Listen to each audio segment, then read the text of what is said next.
इस कब्र का पत्थर लेके जाएगा, उसके घर में मनूसत होगी। तारीख की सबसे खूबसूरत बात यह है कि वो अपने अंदर कई राज छुपा कर रखती है, जो आने वाले लोगों को अपनी दास्तान सुनाती है कि मेरे अंदर कई राज दफन है। तारीख की अहमियत को तो बहुत पुराने ज़माने से आप समझिए कि जब से सिविलाइजेशन शुरू हुई है, वी हैव हिस्टोरियंस, और तारीख की अहमियत हमें बहुत बड़े बड़े सिविलाइजेशन में भी नज़र आती है और स्कॉलर्स भी बताते रहते हैं।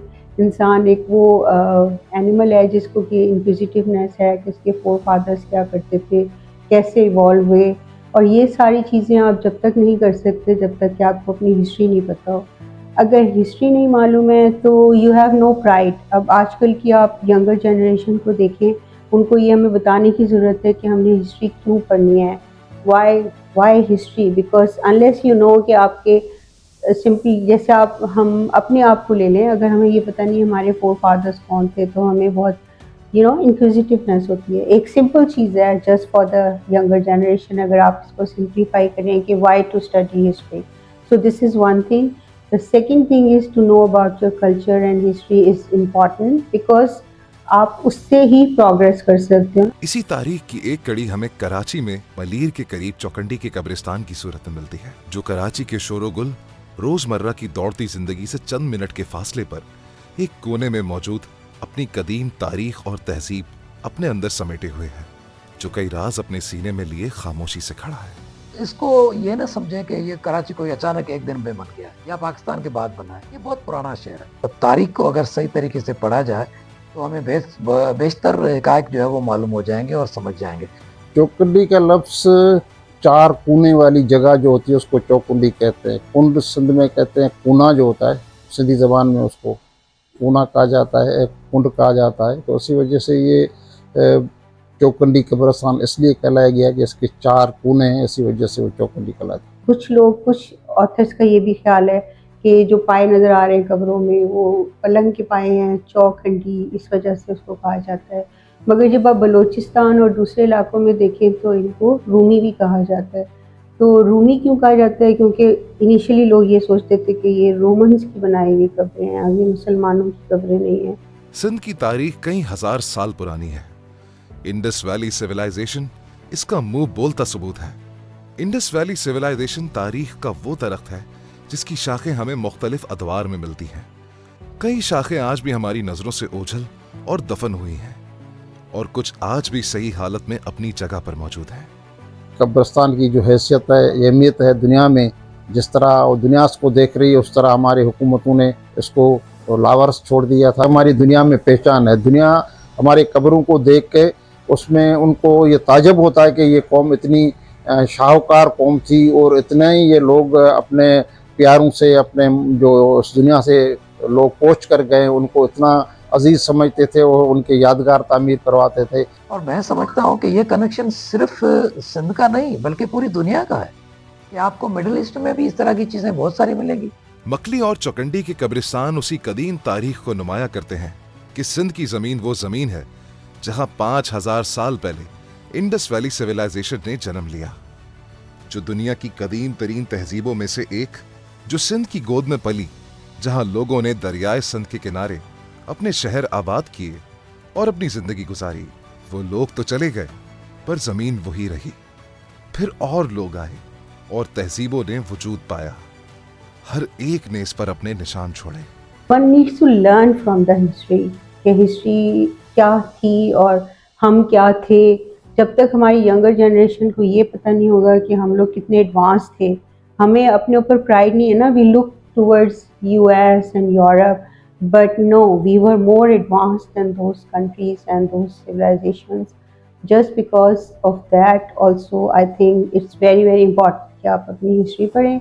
Secondly, to have a pride, to have a foundation of your own, you need to know the history of the area, history of yourself, history of your family and your culture.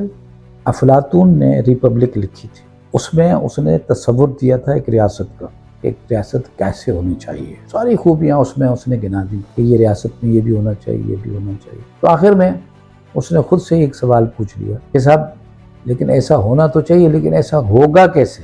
तो उसका जवाब भी उसने खुद ही दे दिया था कि उस वक्त मुमकिन होगा जब या तो कोई फ़िलासफ़र बादशाह बन जाए, या कोई बादशाह फिलोसोफर बन जाए। चौकंडी का कब्रिस्तान भी इसी सिलसिले की एक कड़ी है, जो 600 साल पुरानी संग बेजुबान को तराश कर नक्श, खामोशी के नक्श आज भी अपनी पुरानी हालत में मौजूद हैं, जो बोल तो नहीं सकते पर इनके पास कहने को हजारों सालों की बातें हैं।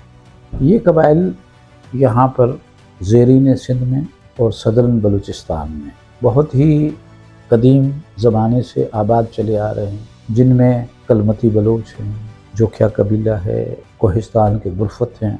ये तीनों बुनियादी कबीले ऐसे थे जो ताकतवर भी थे और मुग़लों के साथ इनकी काफ़ी चपकलश चलती रही। तो तारीख के हवाले से ये जोखिया कबीले के सरदारों का कब्रिस्तान है। मुरीदानी जो क्या अभी भी उसकी शाख मौजूद है। ये वो लोग थे जिन्होंने मुग़लों के साथ अपने जारहाना रवश को बरकरार रखा और इस खित्ते में उनको आने से रोके रखा। जाम फैमिली के जो ट्राइब के जो सरबराह थे, उनकी जो वॉरियर फोर्स थी, ये जंगजू कबीला भी रहा है जिन्होंने अंग्रेज़ों के साथ लड़ा है। ईस्ट ब्रिटिश इंडिया कंपनी, उसको सबसे जो ज़्यादा मज़ाहमत का सामना करना पड़ेगा वो जोखियो कबीले ने किया। जाम चाकर बिन जोखियो चचा थे जाम महर अली, उन्होंने बहुत टफ टाइम दिया ब्रिटिश गवर्नमेंट को। तो उनके जो वॉरियर्स हैं, जो जंगजू जवान हैं, उनकी भी कब्रें आपको यहाँ पर मिलेगी। अब उनके जो ऊपर आपको तीर कमान इस तरह की जो घोड़े जंग में सामान इस्तेमाल हुआ था, तो वो नक्श नगारी आपको यहाँ पर आप तलाश करेंगे तो आपको ज़रूर मुख्तलिफ कब्रों पे मिलेगी। कहने को तो कहने वाले ये कहते हैं कि जी मुग़ल अपनी फ़ौजों के साथ इस खित्ते में इसलिए नहीं आते थे कि यहाँ पर तंगी थी, पानी की कमी थी और दुश्वार गुजार इलाका था। ज़रई आबादी भी इतनी ज़्यादा नहीं थी कि मुग़ल यहाँ पर मुस्तकिल तौर पर अपने एहलकार तैनात करते। तो लिहाजा ऐसे में कबायलियों ने अपनी खुदी को, अपनी आज़ादी को बरकरार रखा था। कराची से मकली तकरीबन 100 किलोमीटर का फासला है, लेकिन इस फासले में सिंध की 2 सदियां दफन है। मकली का कब्रिस्तान 700 साल पुराना, जबकि चौकंडी का कब्रिस्तान 600 साल पुराना। दोनों ने एक ही सिंध की कोख में जन्म लिया, दोनों एक ही माँ की औलाद हैं, पर एक औलाद मकली को सब जानते हैं, सबकी जुबानों पर ज़दे आम है, पर दूसरी औलाद चौकंडी को कराची वाले ही नहीं जानते। आखिर क्यों? ये सुनहरे पत्थर सवाल तो करते होंगे कि हम तो 600 साल से यहां पर मौजूद हैं। जब कराची का नाम भी नहीं था तब भी हम थे, हमारी सुनहरी तारीख थी। शायद अपनी अलग पहचान के जुनून में कराची इतना आगे निकल गया कि इसने अपनी पुरानी पहचान को भुला दिया। मुकामी और गैर मुकामी की रस्साकशी में कराची को उसकी पुरानी पहचान और तारीख से अलग समझना शुरू कर दिया। शायद आज भी ये कदीम तारीख शिकवा करती होगी कि अपनी नई पहचान बना लो और तुम्हारी पुरानी पहचान मिटाने का हक किसी को नहीं। जो अपनी जड़ों को भूल जाता है वो पेड़ ज्यादा देर खड़ा नहीं रहता। हुकूमत ने तो कोई तवज्जो नहीं दी है माजी में। मैं आपको बताऊं कि ज़ाहिर हुकूमत तवज्जो देती तो ये बहुत सारे कब्रिस्तान ख़त्म नहीं होते जो इस किस्म के कब्रिस्तान थे, उनको हुकूमत ने नहीं संभाला। आज भी हुकूमत की कोई ख़ास तवज्जो नहीं है। इसी वजह से गाय बगाए वहाँ चोरी भी होती है। आपको शहर में भी कई बंगलों में मिलेंगे तो चौकंडी कब्रिस्तान के पत्थर वहाँ लगे होंगे। वो लोगों ने अपने घरों के नुमाइश के लिए उनको लगाया हुआ है। तो ज़ाहिर है कि गवर्नमेंट का इतना तवज्जो नहीं था इसके ऊपर, वो उसको फजूल समझ रहे थे उसी ज़माने के हुक्मरान। लेकिन आज कल के हुक्मरान हैं, उनको होश आना चाहिए। ये हमारा तहजीबी वर्सा है, सकाफती वर्सा है, कौमी वर्सा है, जिससे हमें दुनिया में हमारी पहचान है। दुनिया के लोग आते हैं, हम तो देखते हैं कि अंग्रेज़, जर्मन, बहुत सारे ममालिक के लोग आते हैं चौकंडी को देखने के लिए। उनको क्या ज़रूरत है? वो इसीलिए आते हैं कि वो देखना चाह रहे हैं कि माजी की सिंध कैसी थी। कि नौजवान को और हमारे जो नौजवान आने वाले नौजवान नस्ल है उसके लिए ख़ास तौर पर एक अहम मैसेज ये है कि भाई किताबों की तरफ लौट आए, पढ़ें, आप तारीख को जानें, हिस्ट्री को कंगाल कर देखें कि हिस्ट्री में क्या हुआ है। हम कराची के हवाले से सिर्फ बात करते हैं तो ये सदियों से आबाद है। जाहिर है कि ये जो शहर हैं ये कमर्शलाइज कारपोरेट लोगों की पैदावार हैं और ये तो 20वीं सदी और 21वीं सदी का दौर है जिसमें ये कारपोरेट और कैपिटलिस्ट सिस्टम पैदा हुआ है। उससे पहले बड़े शहर तो होते ही नहीं थे, दुनिया में नहीं होते थे।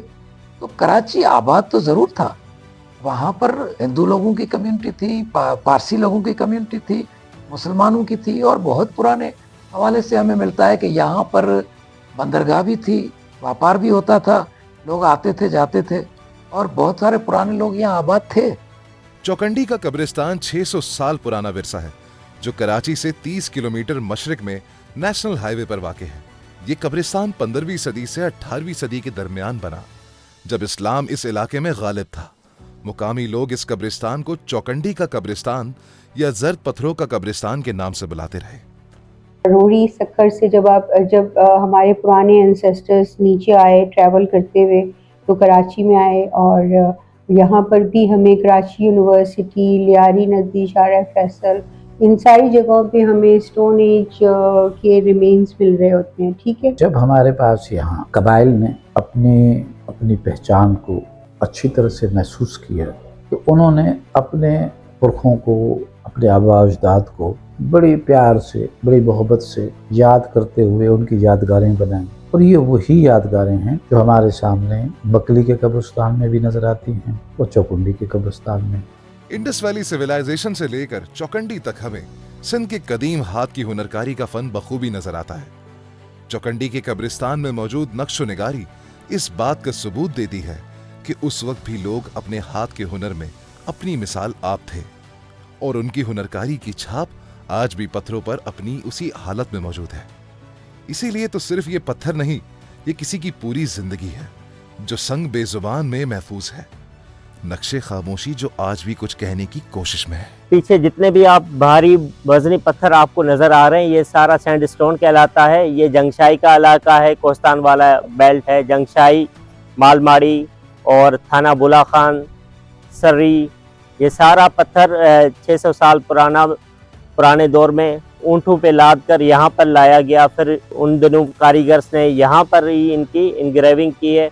आज भी वो तसलसल थाना बुला खान में और यहाँ झिरक साइड, सोंडा कब्रिस्तान के साइड में आज भी कारीगर मौजूद हैं जो इसी सिलसिले को बरकरार रख रहे हैं। पत्थर जो है ना, उसमें कुछ रवायत ये है कि पत्थर गुजरात से, हिंदुस्तान से आया है, और कुछ लोगों की रवायत ये है कि यहाँ बिल्कुल करीब स्टील टाउन के ऊपर वाला जो पहाड़ है, कोटिरड़े को जबल जिसको हम पहाड़ कहते हैं, उसी से चौकंडी के कब्रिस्तान को ये पत्थर जो इस्तेमाल हुआ उसको लाया गया।